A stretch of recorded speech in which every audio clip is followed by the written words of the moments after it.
The world is getting more peaceful and more equal. Unfortunately, violence is the great eraser of great things, and that includes equality.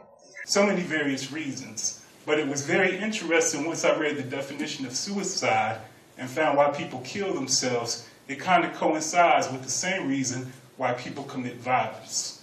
Because any form of violence in our community is self-destruction, and we're destroying our own selves. So having this conversation with young people, being able to let young people be our teachers, just like in '89, KRS-One had to grab the microphone and become a teacher, learning from these young people, learning from these men who have had life experiences that can help our young people every day.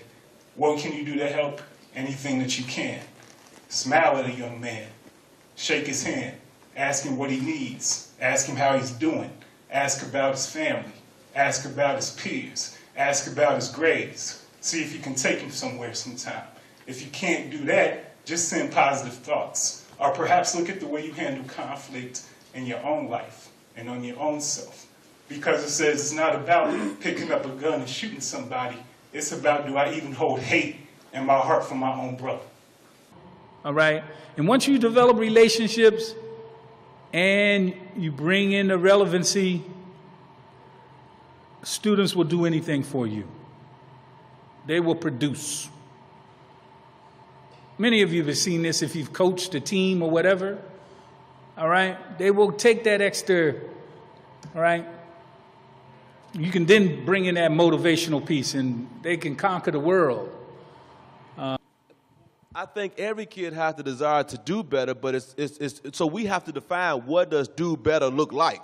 So if I'm in the hood and do better is having more dope sold than you, then I'm doing better. If doing better is I can steal a car in 60 seconds or less, then I'm doing better. If doing better is going to school, which is really not that popular with the kids I work with, then I ain't going to do well in school. So it really is defined by what do we consider doing better.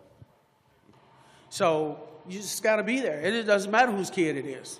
I have kids come to me, I don't even know who they are, but they come to me. My job is to listen. Every parent, grandparent, not just them, aunties, uncles, if you're in your niece's life, you need to come to their concerts. You need to be there. And they're not there. And that is one of the main problems. We are not there. Parents, grandparents, aunties, and uncles, they're not there. So how are the kids going to get better if we don't do our job? We've got to do our job, and they're not. Most of the death rate in teenagers is by something they do, not something that happens to them. So every 100 teenagers that die, only 5 of them die from diseases. 95 die from something they do, which means it's a failure of our society as a whole that allows them to do this and to get to that point. Here's the most startling statistics that many people don't know. You know, we talk about wars and how much war is effective and homicides and violence. But over the last 50 years, suicide actually had killed more than all wars combined and all homicides combined. Just think about that for a minute. It's all the wars, the horror of war and all that, that kills a lot less than what suicide does in the world.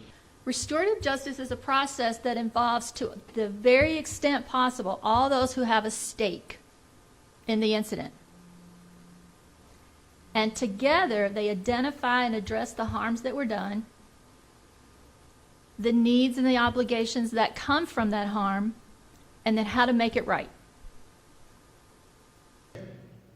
Our governor took the time yesterday to address this issue of youth violence and address YouthAlert. And I think that speaks volumes on the character of our people in government and our character of our state. I mean, $20 billion didn't keep the governor from paying special attention to it. So if you would do us a great honor with our great governor, would you read the letter he sent to us just yesterday? I would, Doug. It's my honor, and as a State Board of Ed member, as you said, I'm happy to do this. I had the occasion when I was working for the mayor for many years too, and often had to, relay these kinds of comments. So I'm sure that Governor Beshear, if he could be here today, would deliver them with passion. Dear Youth Alert Louisville, on behalf of the Commonwealth, I send greetings to this interactive forum for youth and adults, and thank you for your collective efforts to help prevent violence and increase safety in our neighborhoods. Today, you will hear from local guests with wide-ranging and extensive experience, and also have the chance to meet halfway for informal interaction and discussion. As many have rightly observed, violence doesn't happen in a vacuum, and we must never lose focus on the need for community and family support in protecting our youth, creating safe environments, and educating them about making good choices and recognizing opportunity. We are accountable to each other, and there's no time like the present to renew our commitment to positive change and creating opportunity. Thanks to Win the War Against Violence and all the organizers and participants in this important community dialogue. Best wishes for a productive and informative event. Sincerely, Stephen L. Beshear.